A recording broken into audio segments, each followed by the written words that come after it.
Picture a mother standing in her kitchen holding a small booklet the size of her palm. It's made of cheap paper, already starting to wear at the edges. Inside are colored stamps, red ones, blue ones, each one worth more than money. Each stamp is a meal. Each stamp is a promise. Without it, her children might go hungry. Can you imagine a time when money alone couldn't buy you sugar for your coffee or meat for your Sunday dinner? A time when a little paper book decided whether your family ate well or went without. This is the story of the ration book. And by the end, you'll understand why millions of Americans still remember these little books more clearly than almost anything else from the war. Between 1942 and 1947, every single American carried something more important than cash in their pocket. It was called a war ration book. 4 different versions came and went during those years. Books 1, 2, 3, and 4.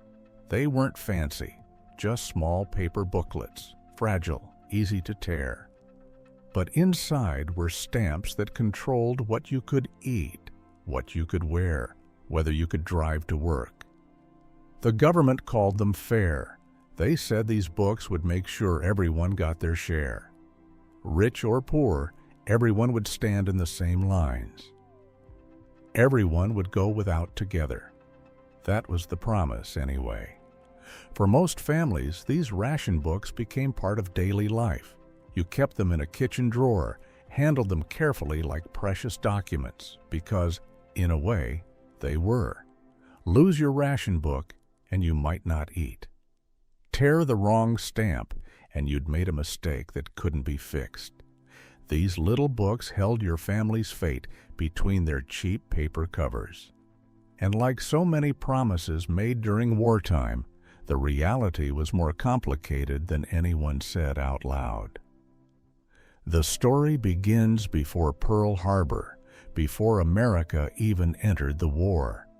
In August of 1941, President Franklin Roosevelt created something called the Office of Price Administration. The OPA, people called it.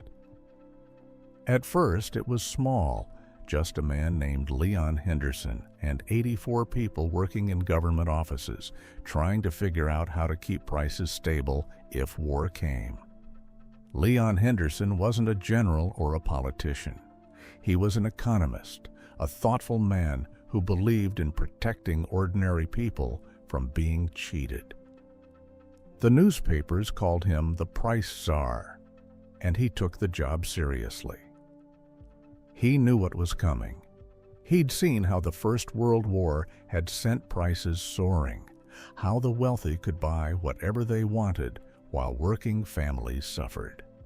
He didn't want that to happen again. When the Japanese attacked Pearl Harbor on December 7, 1941, everything changed overnight. Suddenly, the factories that made cars and washing machines had to make tanks and airplanes instead. Ships that brought coffee from South America were needed to carry troops and weapons. Rubber plantations in the Dutch East Indies fell to the Japanese. 90% of America's soils. Rubber supply gone in a matter of weeks. By January of 1942, the OPA had real power. Congress passed the Emergency Price Control Act, giving Henderson's office the authority to freeze prices and ration scarce goods. It was a massive undertaking. The government had to figure out how to distribute limited supplies fairly across a nation of 50 million people. The first thing they rationed was rubber tires, starting in January 1942. But it was food that would affect everyone, and sugar, sweet, simple sugar, was chosen to be first. Why sugar? Because German submarines were attacking ships bringing it from the Caribbean. Because the military needed it for rations. Because everyone used it, and supplies were genuinely short. The government stopped all sugar sales on April 27, 1942. For 1 week, you couldn't buy sugar anywhere. People were told to register at their local schools. Can you picture it? Mothers and fathers lining up in school gymnasiums, waiting to receive their first ration books.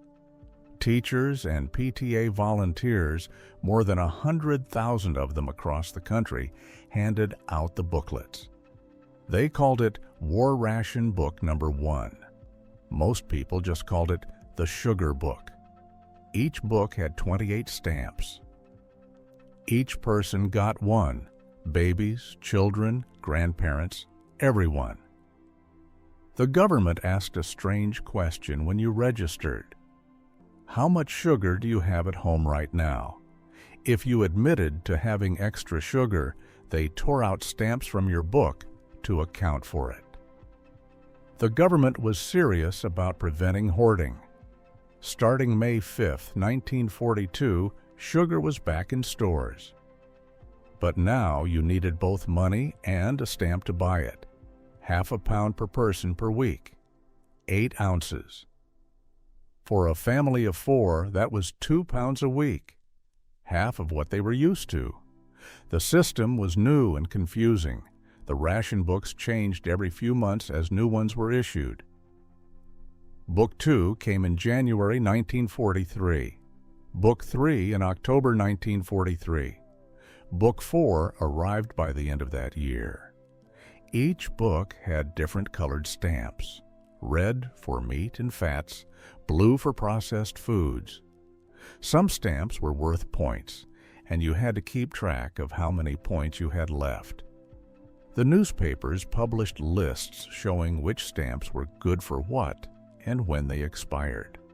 By 1943, the OPA had grown from Henderson's small team to more than 50,000 paid workers and over 200,000 volunteers.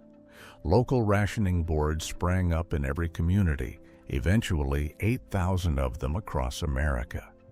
These boards were staffed by neighbors, by people you knew.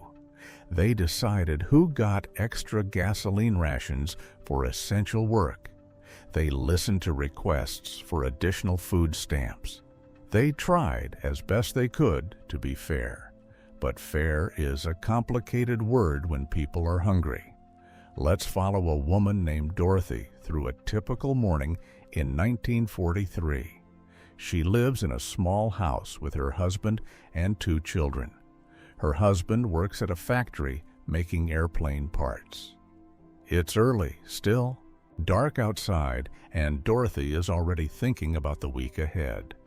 She opens the kitchen drawer and takes out the family's ration books. 4 books total. They're worn now, smudged from handling. She counts the stamps remaining. 12 red points left for the rest of the month. 18 blue points. Not much. Not enough for the butter she wants, the meat the children need. The books are fragile, the stamps perforated, but not always cleanly. You have to be careful tearing them out. Tear one by accident, and it's worthless. The grocer won't accept damaged stamps. Dorothy has already made that mistake once. Tried to use a torn stamp for coffee, and the shopkeeper shook his head. Rules were rules. She makes a list. Potatoes, yes. Onions if they have them. Bread doesn't require stamps, thank goodness. Maybe some canned peas, 6 points.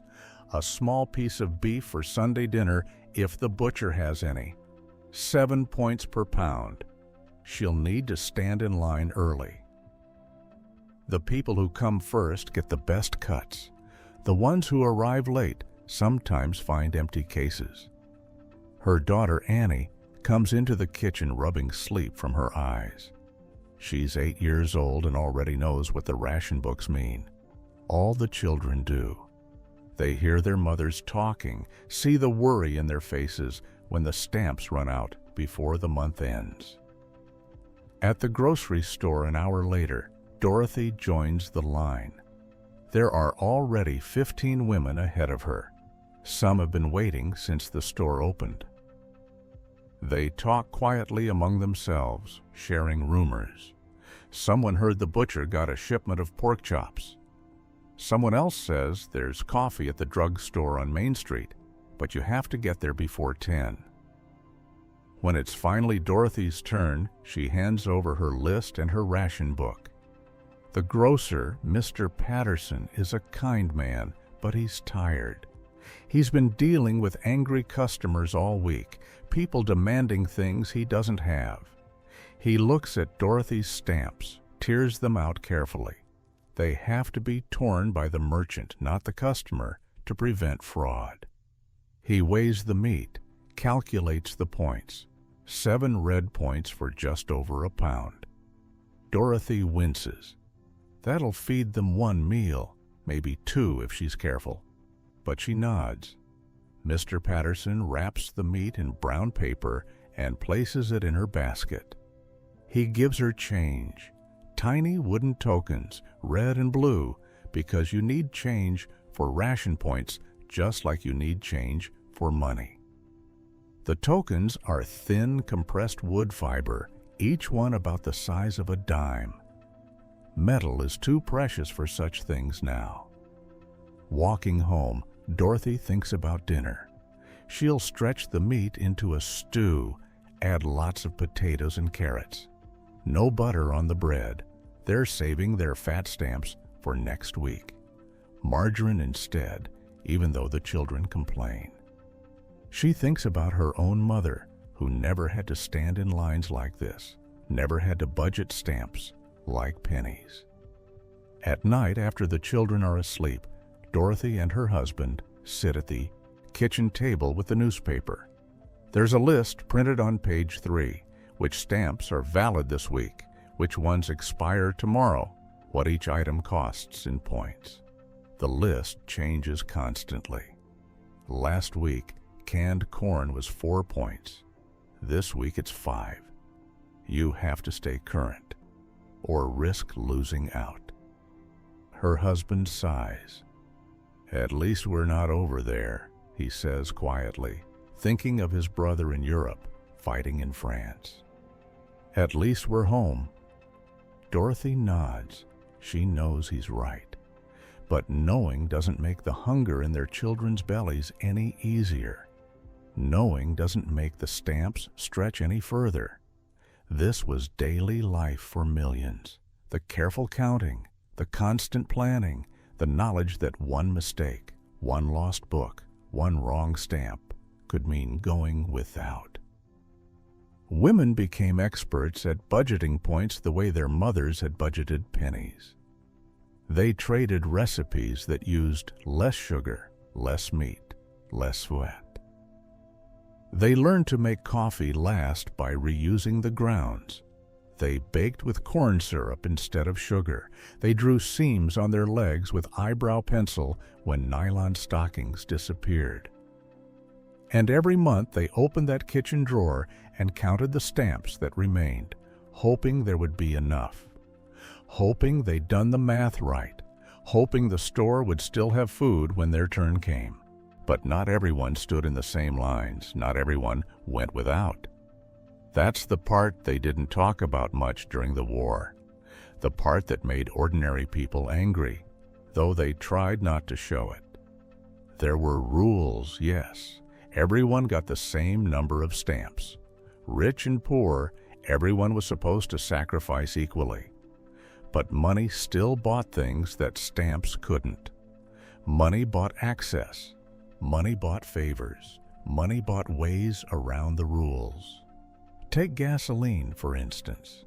If you were an ordinary worker, you got an A sticker for your windshield. That meant 3 to 4 gallons per week. Maybe enough to drive to work and back if you were careful. But if you worked in a war industry, you might get a B sticker, 8 gallons a week. And if you were a doctor or someone the government considered essential, you could get a C sticker, which meant unlimited gasoline. The system made sense on paper. Doctors needed to make house calls. Factory workers needed to get to the plant, but wealthy people always seemed to find reasons they were essential. They knew the right people on the rationing boards. They made the right calls. They got the stamps they needed. And then there was the black market.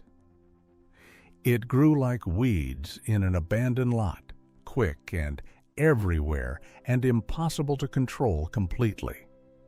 By 1943, you could buy almost anything if you had cash and didn't ask too many questions. Ration stamps sold loose, meat marked up 3 times the ceiling price, butter that never saw a ration board, gasoline coupons, sometimes real, sometimes counterfeit. A man in Detroit was arrested selling 400 gasoline coupons for $57, almost $1,000 in today's money. More than half the coupons were fake. In Cleveland, a meat packer was offered $75,000 in cash, over $1 million in today's dollars, just to sell at ceiling prices instead of demanding extra money under the table. Some grocers kept supplies behind the counter for their best customers, the ones who paid a little extra, the ones who had been shopping there for years, the ones who slipped the grocer a few extra bills and walked out with butter when everyone else was told there wasn't any. It wasn't always big operations. Sometimes it was just neighbors making deals. Someone's brother worked at a warehouse and could get canned goods. Someone's cousin knew a farmer who'd sell a chicken without asking for stamps. Word spread quietly, person to person, transaction to transaction. The government tried to stop it. Leon Henderson and his successors at the OPA hired investigators, ran propaganda campaigns. Posters went up everywhere. Don't feed black market greed. Advertisements in women's magazines warned that buying on the black market helped the enemy. One OPA article called it nothing short of treason. The penalties were severe if you got caught. A $10,000 fine, equivalent to over $130,000 today. Prison, time, loss of your ration books, which meant your family wouldn't eat. The threat was real. But so was hunger. So was the frustration of standing in line for hours only to be told they were out of meat. So was watching wealthier neighbors serve butter at dinner, while your family made do with margarine. By 1944, 1 in 15 Americans had been charged with black market violations. Hundreds of thousands of cases. Most were small, a grocer accepting torn stamps, a customer buying extra sugar from a friend. But the sheer number showed how widespread it had become. And here's what made people angriest. Some businesses profited immensely from the war, while families struggled. Defense contractors made fortunes. Factory owners saw record profits. Meanwhile, the mother with 2 children and a husband overseas was told she couldn't have an extra pound of sugar, even though her youngest was sick and needed the calories. The ration books were supposed to make things equal, but they couldn't erase the gap between those who had connections and those who didn't. They couldn't stop someone with cash from finding what they wanted. They couldn't make the system truly fair, no matter how many volunteers staffed the ration boards or how many investigators the OPA hired. For most Americans, this created a quiet, simmering resentment. Not against the war. Most people still believed in the cause, still supported the troops, but against the feeling that some people weren't sacrificing the way they were, that the rules applied differently depending on who you knew and how much money you had. Dorothy, standing in line at the grocery store, would see it. A well-dressed woman walking out with packages that seemed impossibly full. A businessman talking quietly with the butcher, walking away with a roast that supposedly wasn't available. She'd see it and say nothing, because what could she say? She'd go home and stretch her rations a little further and try not to think about it too much, because thinking about it made the hunger harder to bear. By early 1945, the system was breaking. You could feel it in the grocery lines, hear it in the voices of exhausted mothers, see it in the empty shelves that stayed empty week after week.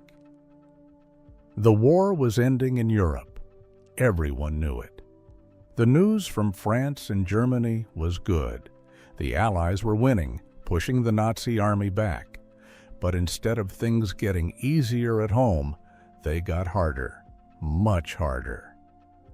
On May 1, 1945, the government cut the sugar ration to 15 pounds per person per year for household use, plus another 15 pounds for canning. Do the math. That's 8 ounces per week, half a pound. For a family of 4, that's a quarter pound per person. Barely enough to sweeten your coffee, let alone bake a cake or can fruit for winter. The reason? Europe was being liberated, and the United States had taken on the responsibility of feeding millions of people left starving after years of Nazi occupation. It was the right thing to do. The moral thing. But that didn't make it easier for American families who were already stretched thin. Meat became scarce too. Beef, pork, lamb, all of it harder and harder to find. The black market exploded. Prices soared. The OPA tried to crack down, but they didn't have enough investigators. They couldn't be everywhere at once, and people were desperate. Let's go back to Dorothy one more time. It's May of 1945, and she's standing in her kitchen looking at the ration books. Her stamps for the month are almost gone, and it's only the 15th. She's made mistakes, used too many blue points on canned vegetables because fresh ones weren't available, used red points on a small chicken that barely fed them for one meal. Her youngest, Annie, has been sick. Nothing serious, the doctor says, just needs rest and good food. But good food requires stamps Dorothy doesn't have. She needs meat, needs butter, needs things that will help Annie get strong again. Her neighbor, Mrs. Chen, stops by with a loaf of bread. They sit at the kitchen table, drinking weak coffee. Mrs. Chen's husband is overseas, fighting in the Pacific. She's alone with 3 children, managing on even less than Dorothy. "There's a man," Mrs. Chen says quietly, not looking at Dorothy. "Down on 5th Street. He has butter, real butter, no stamps needed." Dorothy knows what that means. Black market. Illegal. Dangerous. But she thinks of Annie, pale and thin. She thinks of the empty shelves at Patterson's store. She thinks of the stamps she doesn't have. "How much?" she asks. This was the tension millions of families faced. The rules said one thing, need said another. Hunger made people reconsider things they never thought they'd consider. Good people, honest people, found themselves standing on 5th Street, buying butter from a man who didn't ask for stamps. The government's response was harsh. They increased enforcement, ran more propaganda, threatened greater penalties. But the underlying problem remained. There wasn't enough food. The war was taking too long to end completely, and people were exhausted from years of doing without. By summer of 1945, public frustration had reached a boiling point. Letters poured into the OPA. People demanded to know when rationing would end. They were tired of the lines, the counting, the constant worry. The war in Europe was over. Why were they still suffering? The OPA tried to explain. Japan hadn't surrendered yet. Supplies were still needed for the troops in the Pacific. Europe needed food desperately. But explanations didn't fill empty stomachs. Explanations didn't help a mother feed her sick child. And then, finally, in August, Japan surrendered. The war was over, truly over. People celebrated in the streets, kissed strangers, cried tears of relief and joy. And they believed that rationing would end immediately. It didn't. The stamps didn't disappear the day the war ended. That's not how these things work. Systems, once created, take time to dismantle, and the need, real, genuine need, didn't vanish just because the fighting stopped. Most rationing restrictions ended in August of 1945, shortly after Japan's surrender. Meat came back. Butter came back. Coffee, gasoline, tires, all of it gradually returned to normal availability. People could shop again without counting points, without checking expiration dates on stamps, without standing in lines for hours. But sugar stayed rationed. For 2 more years, through 1946, through 1947, Americans needed stamps to buy sugar. Even as other restrictions lifted, even as the factories converted back to making cars and washing machines, even as soldiers came home and life tried to return to normal, sugar remained controlled. Why? Because Europe was still rebuilding, because Asia was recovering, because American ships were still carrying food overseas to people who had nothing. The United States had made a promise to help feed the world, and they kept that promise even when it meant continued sacrifice at home. In June of 1947, more than 2 years after the war ended, the last sugar restriction was finally lifted. You could walk into a store and buy as much sugar as you wanted, no stamps required. Some people, the ones who remembered, said it felt strange. They'd gotten so used to planning, to counting, to measuring everything carefully. Dorothy stood in her kitchen that June morning, looking at the old ration books she'd kept in the drawer. All 4 books, 1, 2, 3, and 4. Battered now, stained, pages falling out. Most of the stamps torn away. She ran her fingers over the empty spaces where the stamps used to be. Annie was better now, healthy, growing. Her husband was back from the war, working at the factory again, this time making cars instead of airplane parts. Life was returning to what it had been before, or something close to it. But Dorothy didn't throw the books away. She couldn't, somehow. They'd gotten her family through. They'd been more important than money for 5 long years. They'd meant food and survival and making it through 1 more week, 1 more month. She put them back in the drawer. Maybe one day she'd show them to Annie when she was older. Maybe she'd explain what it was like, what they'd all gone through. Maybe. For now, she closed the drawer and went to make breakfast. Real coffee with real sugar, as much as she wanted. Small luxuries that meant everything. Across America, millions of families did the same. The ration books were filed away, forgotten, buried in drawers and boxes. The war was over. Life moved on. The books became relics, artifacts, memories of a time that felt both very close and impossibly far away. The crisis had been resolved not by sudden abundance, but by gradual recovery. The government had kept its promise. Everyone had gotten through, more or less fairly.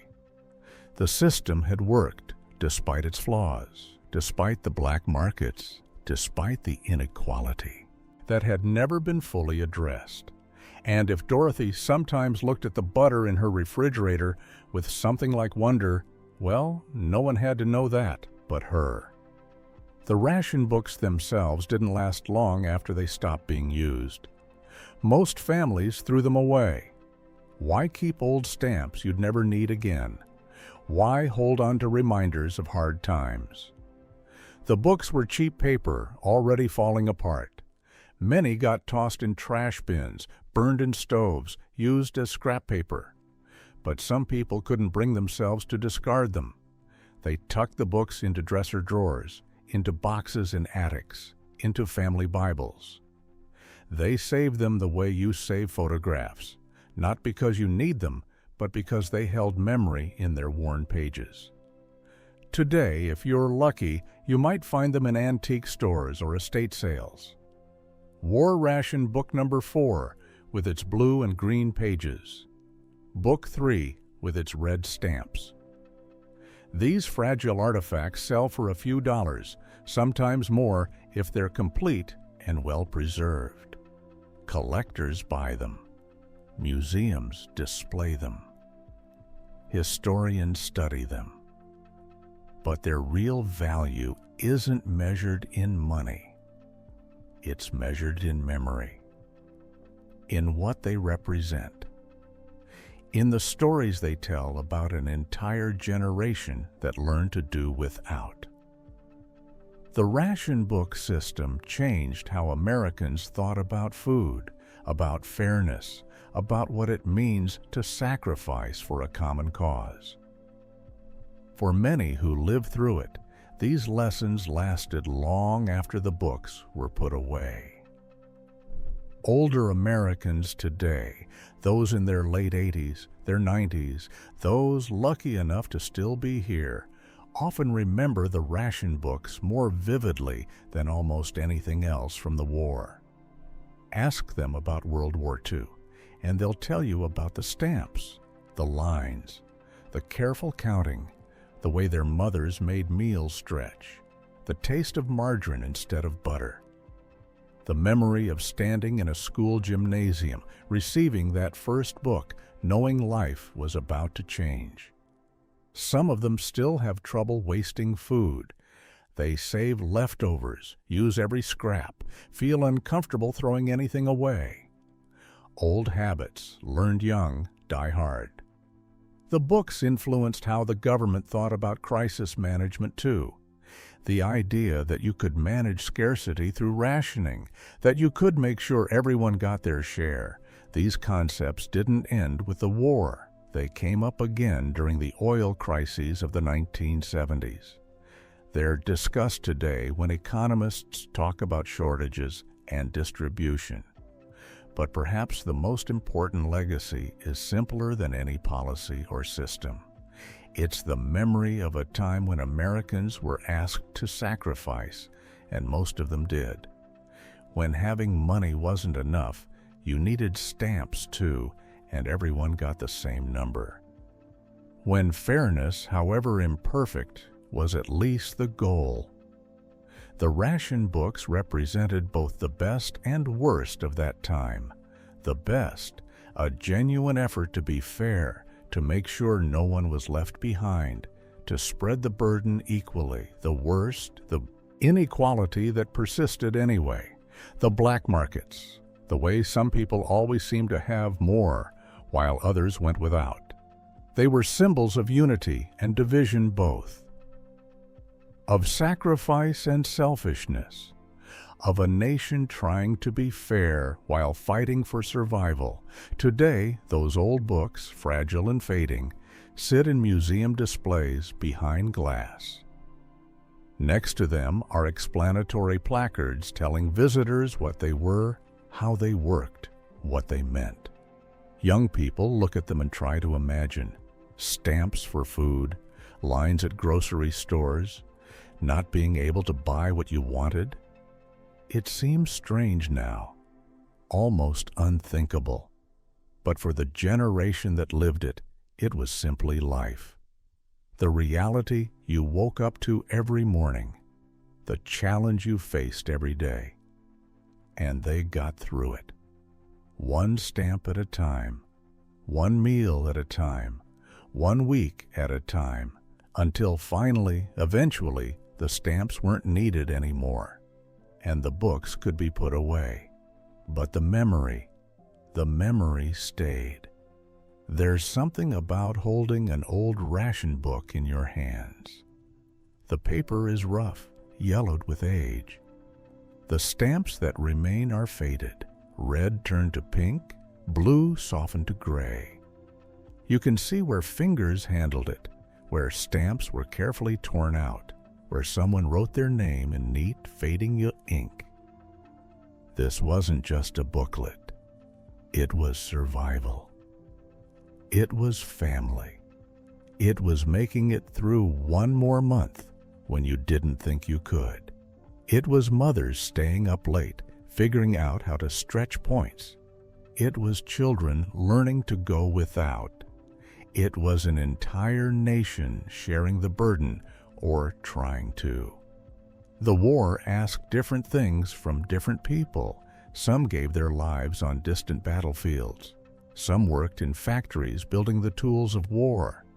And some stood in kitchen doorways holding these little books, wondering how they'd feed their families with the stamps they had left. We look back now and sometimes make it seem noble. The greatest generation, we call them. The sacrifice, the unity, the pulling together. And it was all those things, truly. But it was also hard. It was hungry days and worried nights. It was unfair in ways that still stung decades later.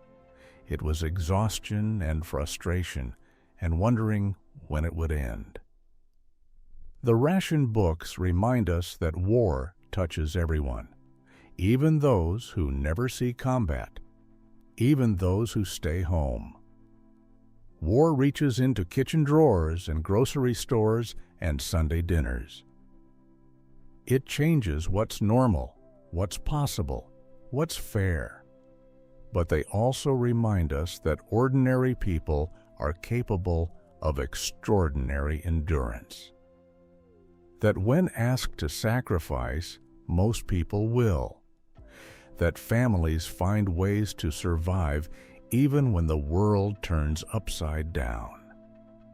If you know someone old enough to remember, a grandparent, a neighbor, someone who lived through those years, ask them about the ration books. They'll remember. They'll tell you about the stamps, about standing in lines, about their mothers making miracles with almost nothing. And maybe, if you're lucky, they'll have saved their books, tucked away somewhere safe, kept all these years. Not because they're valuable in dollars, they're not, but because they're valuable in memory, because they represent a time when everyone was asked to give something, and somehow together they did. The little books that fed a nation. That's what they were. Fragile, temporary, flawed, but essential. A reminder of what it cost to win a war, even if you never left home. And maybe that's enough. Maybe that's what we need to remember. Not just the victory, but the price.